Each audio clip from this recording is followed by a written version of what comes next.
Are you a businesswoman who is finding it challenging to get your ideas across and make a point? Welcome to Speakers Who Get Results with Elizabeth Bachman, a podcast dedicated to helping women get the visibility they want, whether making a speech or talking in a meeting. Every week, get valuable lessons from Elizabeth or learn from her roundtable conversations with experts and speakers on how to make a difference, not just a point. On to the show with your host, Elizabeth Bachman.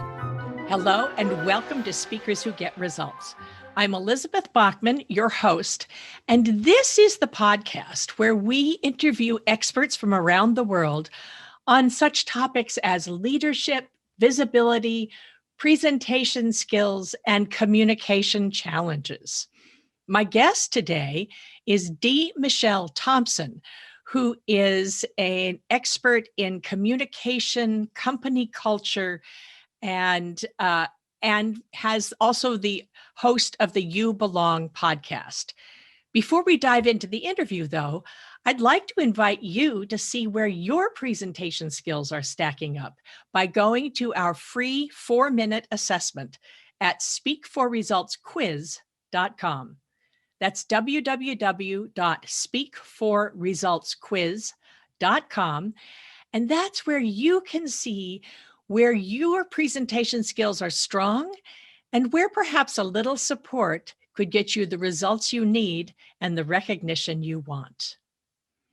I had a wonderful conversation with Michelle. She has so much to talk about, and we went in all sorts of interesting directions. Here's her official bio. Michelle Thompson has 20 years experience in advertising and marketing. Michelle's diverse background includes working for top advertising agencies, managing budgets from $100 million to $500 million for clients such as Kellogg's, Tropicana, and Got Milk. Remember that one? Michelle later sharpened her brand management skills while managing the $2 billion Bounty business while working at Procter & Gamble. That's Bounty paper towels. In June 2009, Michelle left her comfortable salary at Procter & Gamble to focus full-time on her own purpose and calling as a writer, speaker, and consultant. Since that time, she remains based in Cincinnati, Ohio, while traveling on assignment with her own firm, Destiny Resets.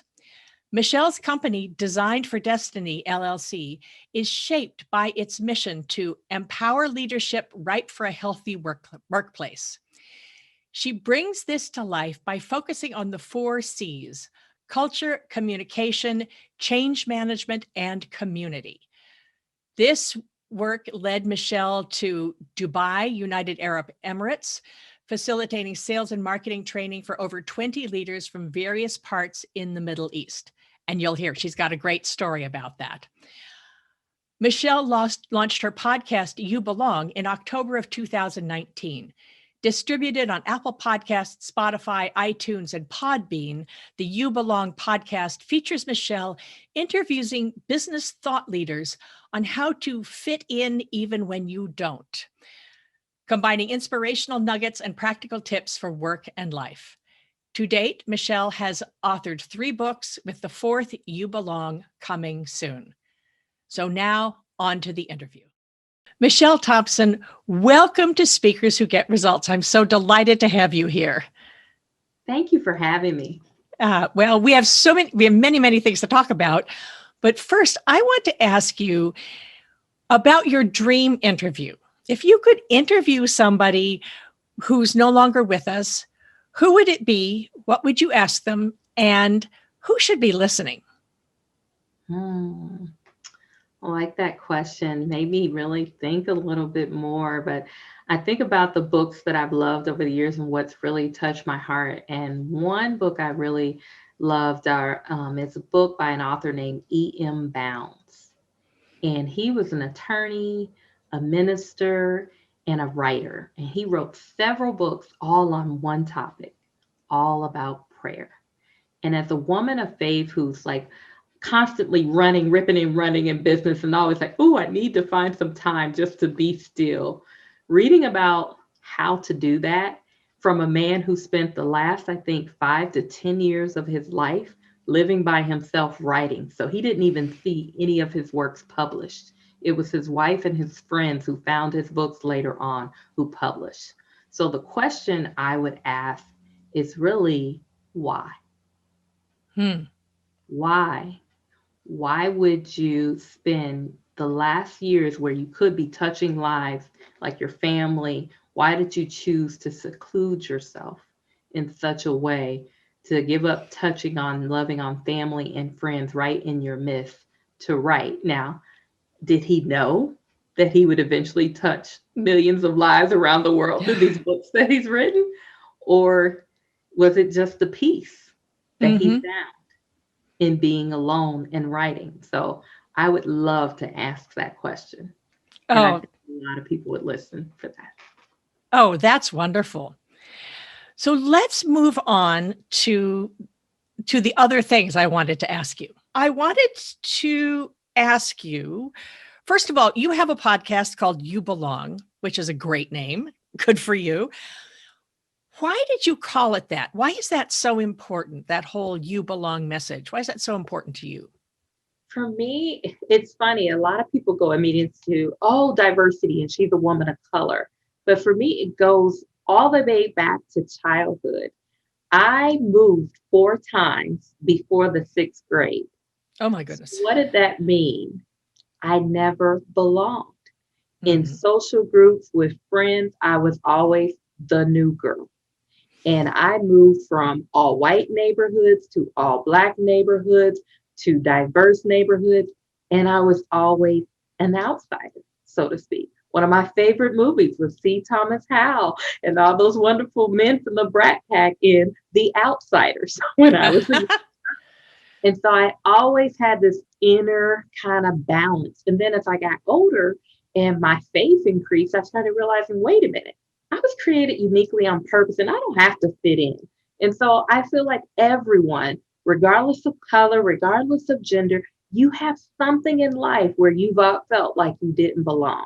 And I Mhm. believe that belonging is what unites us and not what divides us. So that's why I wanted to call it that. And I love doing it. I love that. Well, I want to ask you about just a belonging. You work with corporate women especially, and you work with helping corporations and teams function better. I guess you talked about best practices. Talk just a little bit about what you mean by best practices in what? Okay. So my background was in marketing and management, specifically project management. But Mhm. what I found, whether it's marketing or project management, we're talking about people. And so what I'm really developing are the best practices for leading and empowering people. My mission statement in my company, Destiny Resets, is equipping and empowering leaders who are right for a healthier workplace. What does healthier mean today? It means belonging. So even my podcast message really transcends in that audience and in that world. A lot of times we talk about culture and what we need and processes and all those things. Policies are great, but what really works is when we practice it out on a daily basis every day and inspire those habits in the people in our organization. And that's what I love to do. You know, there's so much talk about diversity and inclusion, diversity, equity, and inclusion Yeah. now, and yet people don't. There's so many companies who say yes, we're gonna do this. We want to do this, and they send out a comms to everybody, and nothing else happens. Or they Mhm. do a half day workshop, and nothing else happens. Yeah.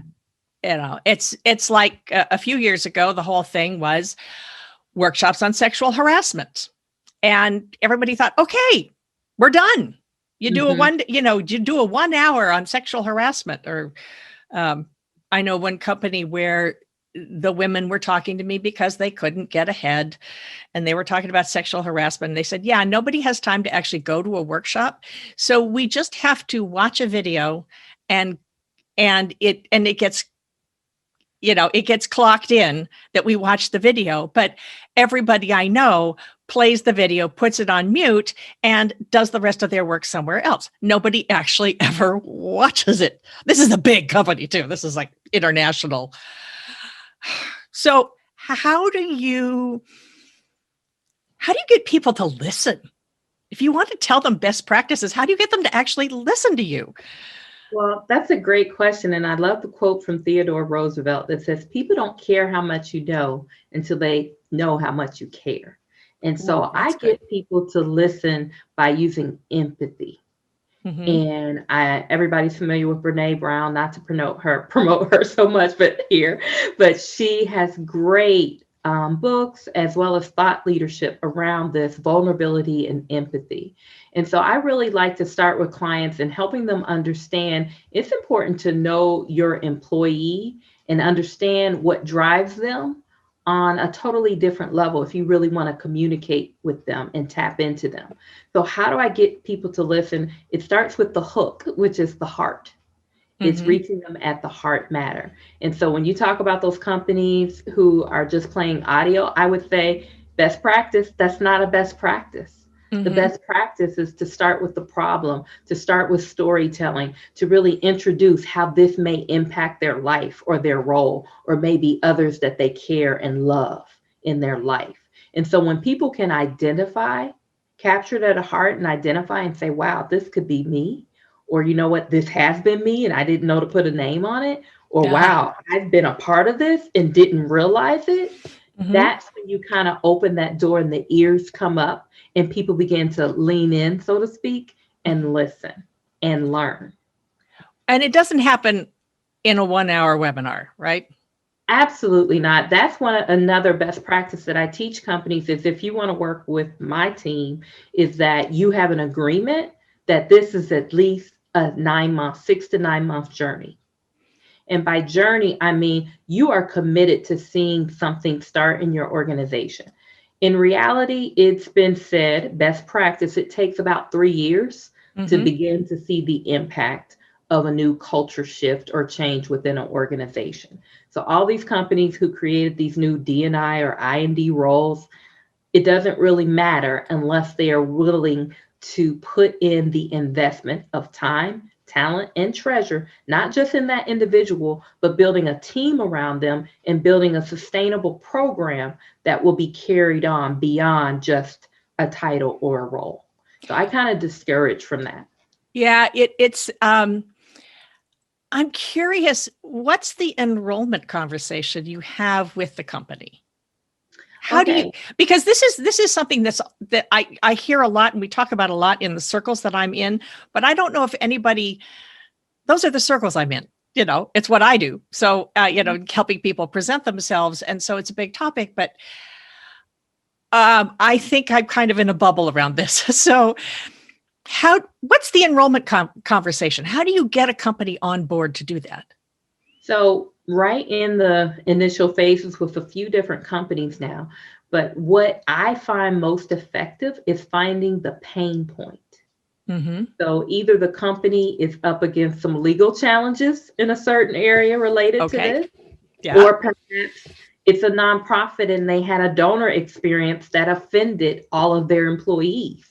So, Mm-hmm. either they're dealing with some type of pain point, be it recruitment or retention, and they're Mm-hmm. saying, wow, we've got to get beyond this if we're going to see a shift in our results. And so I wrap around the pain point and I do what I call the 4Ds, which everyone who's in probably this world of consulting or pitching does, which is the first D is discover. And so I make sure the company understands that I'm not here just to bake in and sell you this, big yacht when you really may just need a sale. And so Mm-hmm. I'm into delivering customized, designed results that make sense for that organization. So I spend a period of time at discovery and partner with other leaders who provide inclusion culture profile assessments of not just their employees, but as well as their leaders. And then spend time from discovery into defining. We thought the problem was, oh, we have some leaders who have blind spots in this area. But based on this assessment, we really believe the real defined problem is that you haven't been strategic about how you engage your employees for any of your communication, not just diversity. This is an overall communication.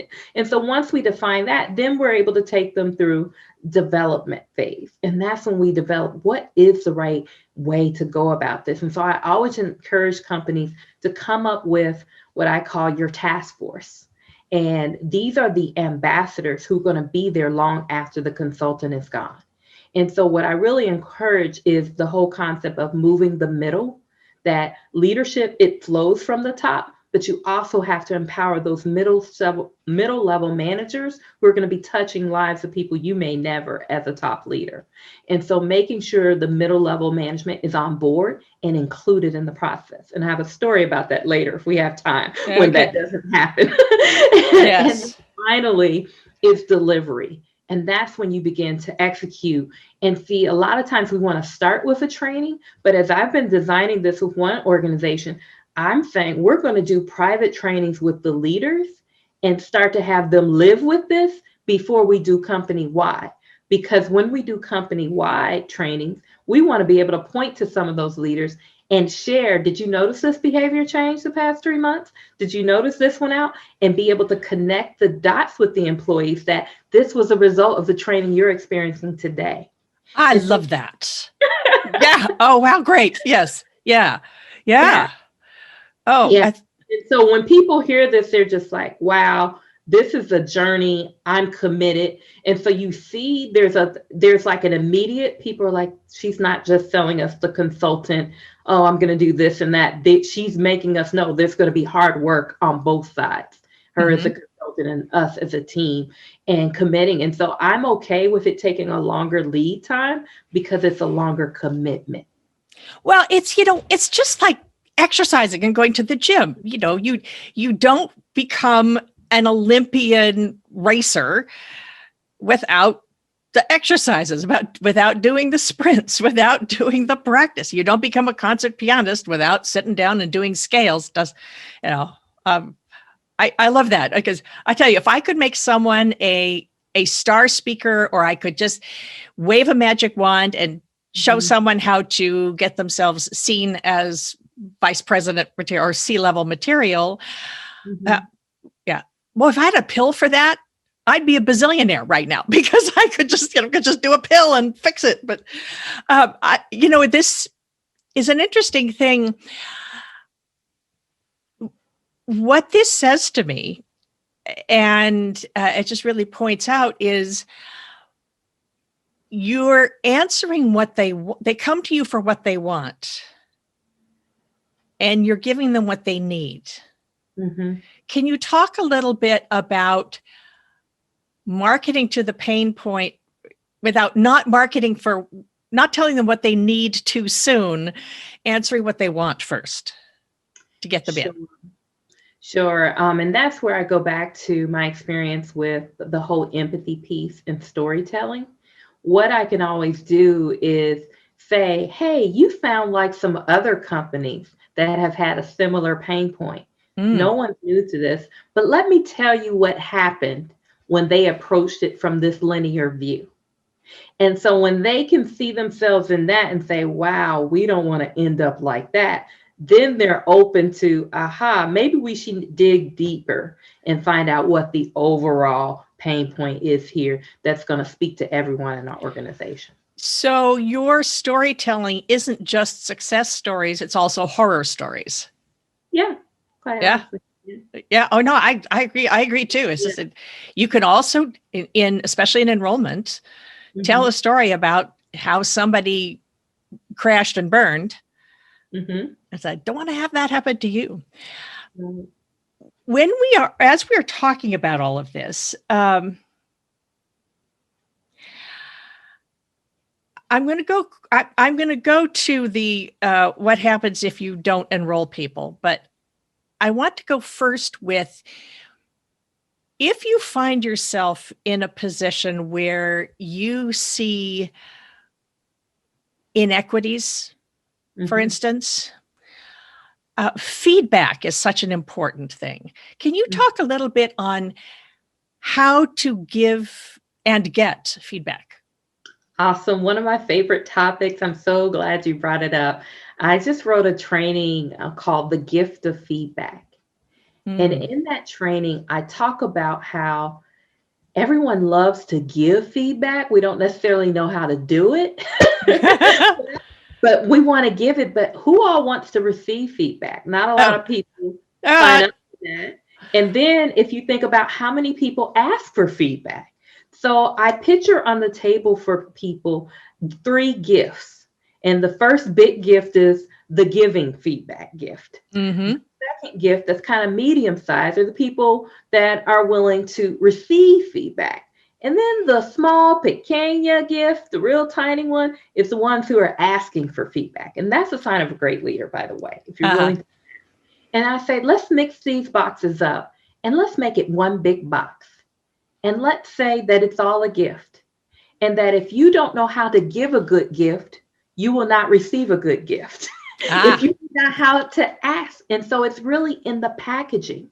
And so I say it's three things. When you're giving feedback, the first thing you need to make sure you're able to do is specifically identify what it is that you would like to see improvement or behavior change.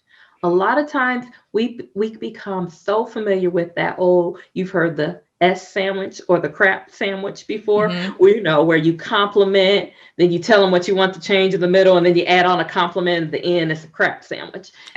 Okay, yes, right. Yeah. You don't want to do that. You want to give something specific.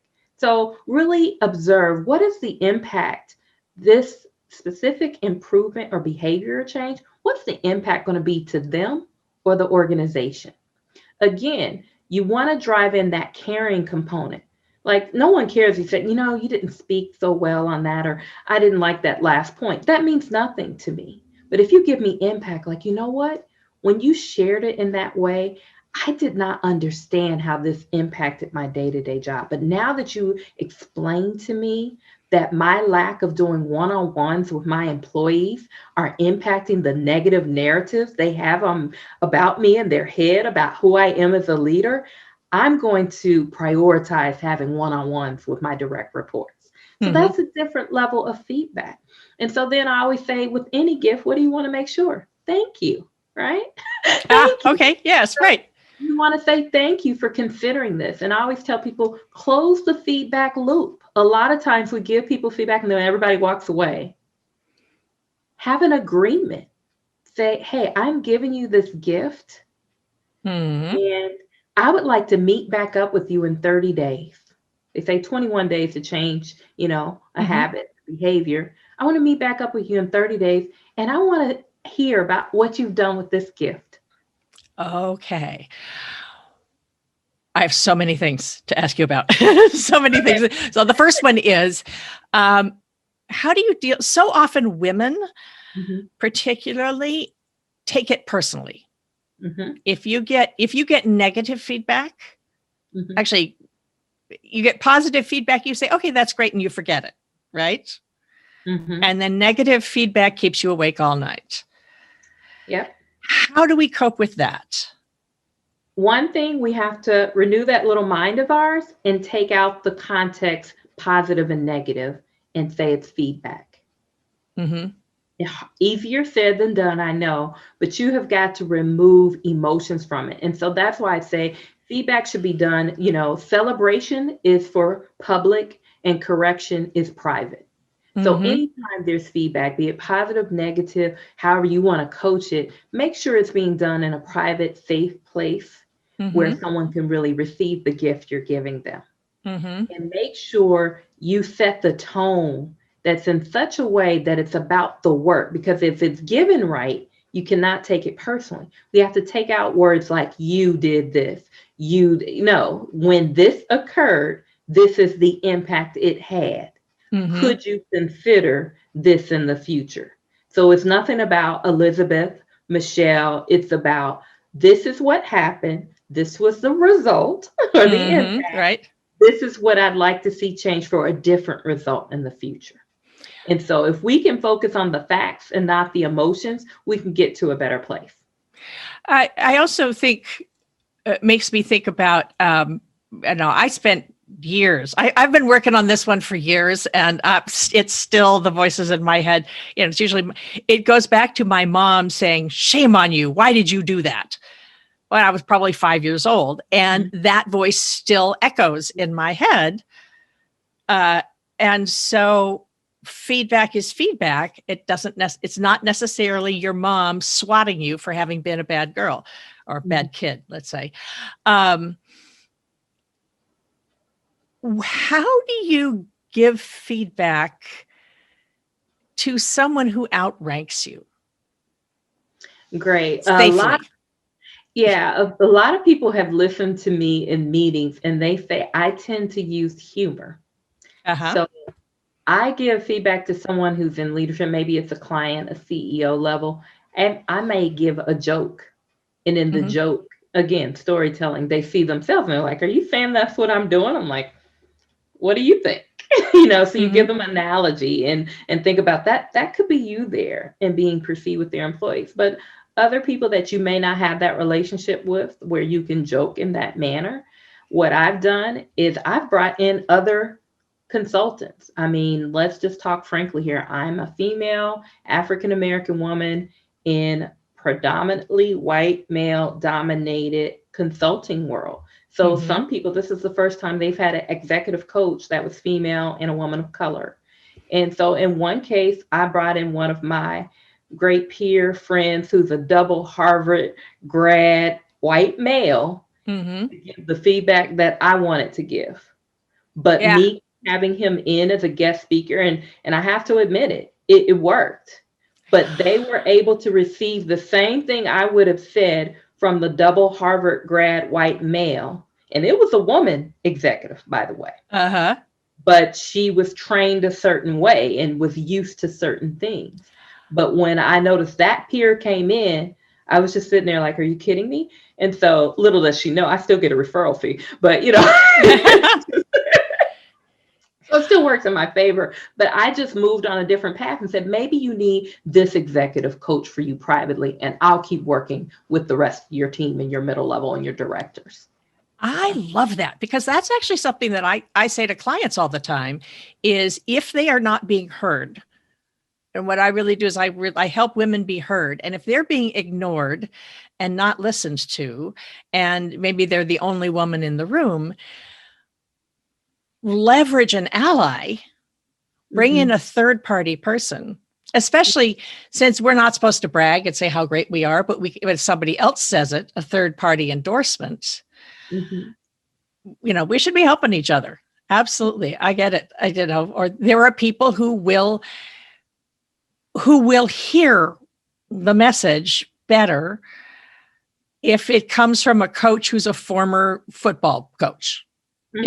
Come from someone who used to coach football, and there are a certain set of people who would rather listen to them than to listen to me. And so fair enough, as long as they get the message. Exactly.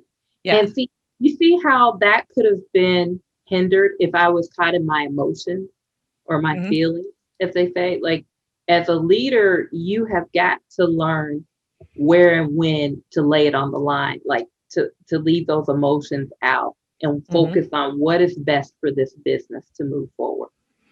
Oh boy, there's so much I can. So you were talking from the point of view of an outsider, which gives you some safety. They're not going to turn around and fire you or demote you. What happens if you're within a corporate structure and you really need to give some feedback? How can we give feedback to someone who outranks us, who could then turn around and fire us or demote us? Okay. You know me, I've got a story for that. So I was promoted early in my career, like late 20s. I had my first management role when I worked in advertising. And they hired me in at a high pay grade. So when I was promoted, the promoting salary was like a tap on the shoulder. And I just couldn't believe it. And I was like, this is insane. This is not a promotion salary. And so I don't know, is it being young and my brain had just fully developed, but something clicked in me. And I called a meeting with my leadership. And I said, this is not a promotion raise. And I need you to understand, I know what my peers make, and I know that this is unacceptable. And he was taken aback. And again, my analogies just come to life. And he goes, we didn't expect you to be promoted so fast. When we hired you in, we just wanted to get you here. We didn't realize we'd be promoting you within the first year. And that's why we're trying to bring your salary in range with other newly level managers, or else you'd be looking at this. And I said, I get that. And did you dangle the hot dog, but you couldn't afford the bun? And he's like, what? So again, I use humor when I'm working with the leader. He's like, what? I said, you had some type of narrative. You limited me when you hired me in at that level, and you thought for a second I wouldn't be going for a management role within the first year. What did you think of me to even classify me in that bucket? And so the manager came back to me the next morning, first thing in the morning, and said, you made it so I couldn't sleep. Oh, wow. He said that analogy about the hot dog between that and you saying that I came in limiting you, thinking that you wouldn't be promoted so fast like my other peers were being. He said, did something to me where I couldn't sleep. So much so, I went to my leadership and I said, we need to make her promotion raise right. So you talk about getting feedback. Yes, right. And, yeah. And so he said, I want you to write your number down. What will make it right for you? So they just opened the door for me there. Oh, amazing. That's great. That's great. And actually what's really cool about that is that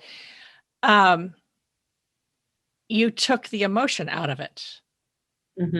So did you stew about it, or were you nervous, or did you just go in and say? I'm thinking when I was young, it's funny, I stew about things more as I got older. I said, I must have had that young girl spunk where I was like, I don't care. This is not right. Good for you. I think I just had so many peers. I had developed a good, and this is key too for people when you're giving feedback to leadership, it's relationship. I had a great relationship with the senior leader already, where he knew I was working till midnight. He knew I was the one they were calling on before there were diversity departments in ad agencies. There was me. So any ad that was of diverse nature, in addition to my general market regular work, I was being pulled into meetings to say, do you think Black people will like this? Well,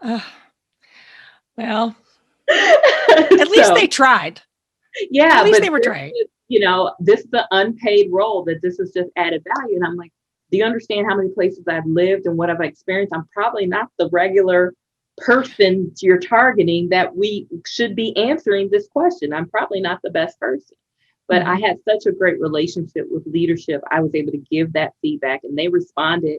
And I wouldn't write the number down because I had been coached by an executive leader. And this is for your audience too. Never write a number down unless you're ready to walk away from the company.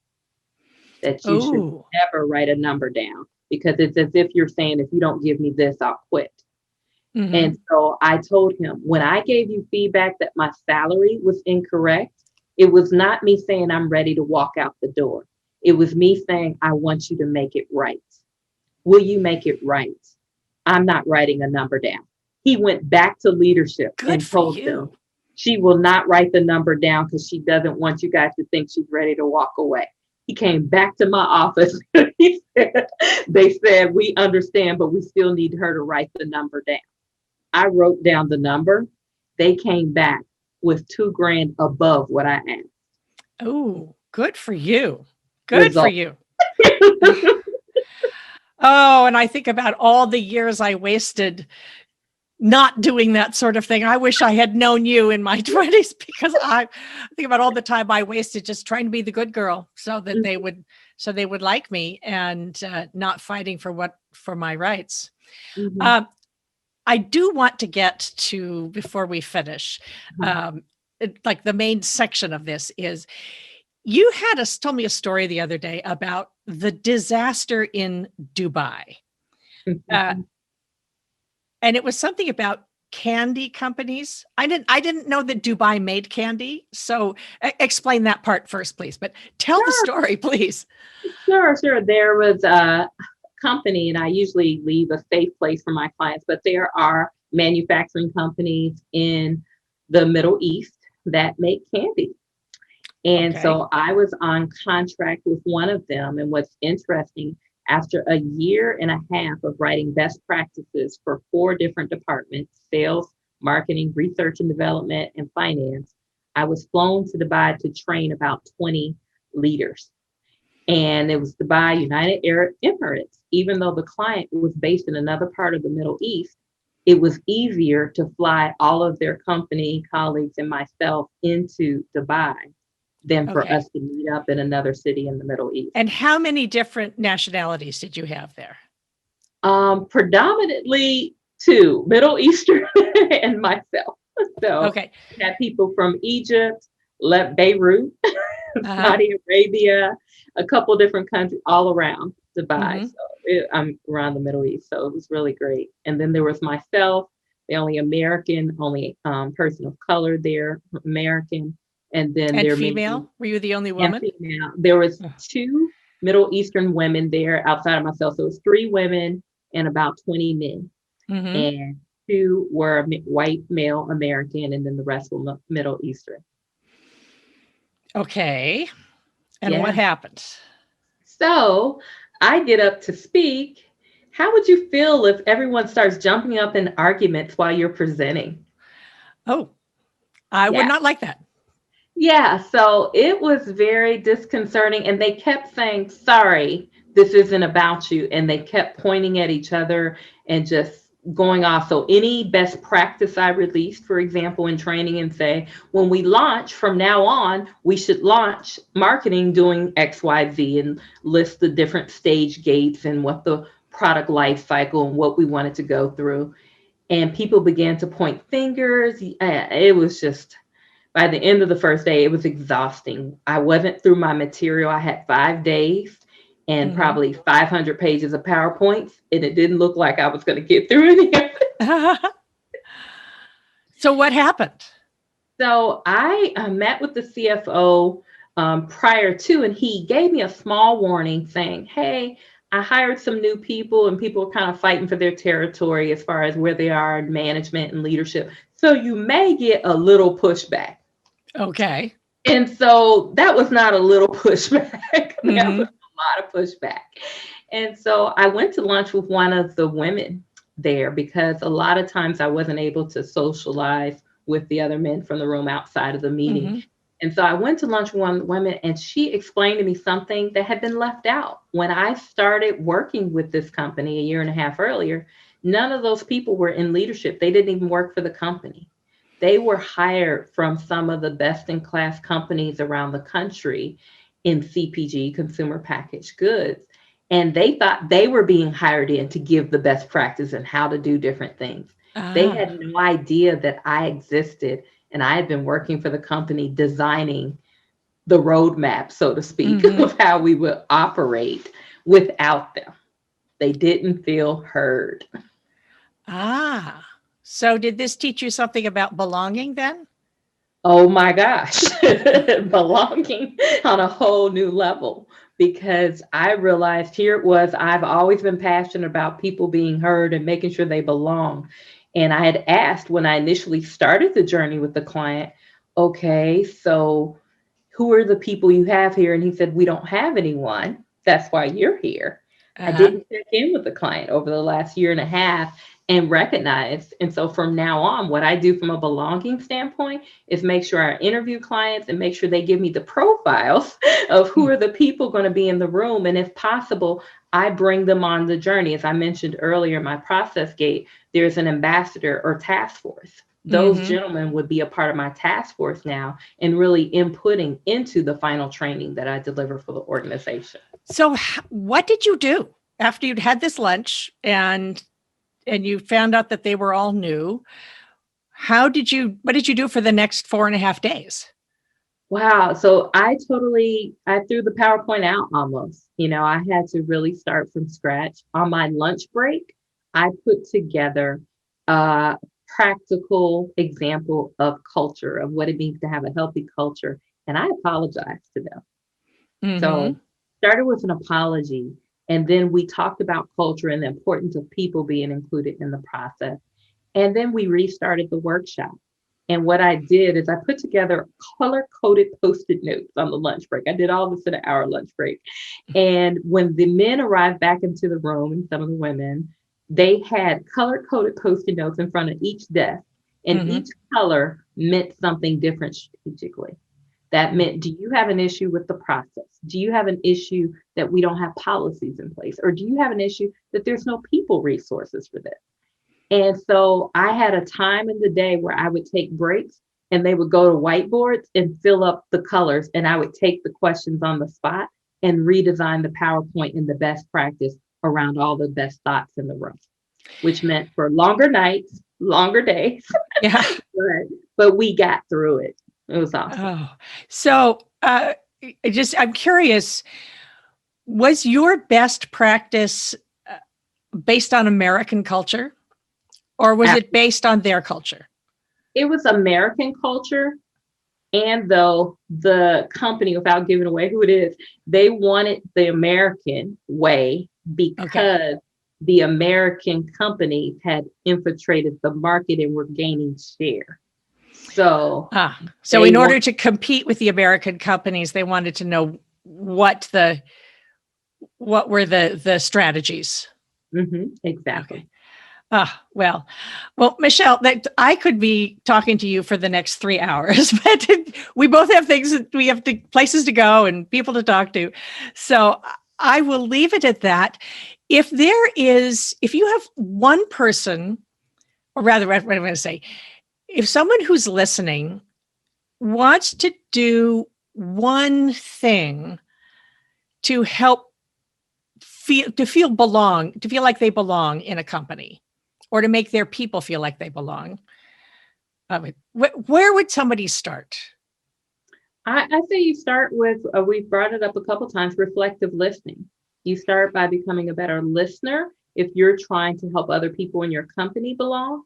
And if you're the one, you've got to listen more to your culture and what are the values there and what were you looking for in that company, and finding that place within the organization where you do feel that. A quick example of that I can take is from my past, where I felt like we were so caught up in cases and marketing and all this, but there was a part of my role which said you had to volunteer for a different team in the organization. Mm-hmm. I ended up volunteering for the learning and development team, which created the company university. By me doing that, I found my sweet spot, which then turned into my whole new career path. So I think they're different. They say every 50 to 100 people, the culture changes in an organization. So if you feel like you don't belong, you need to listen in and find that area of the organization where you just might belong. Reminds me of what I call about presenting is rule number 1 is make it about them. Yeah.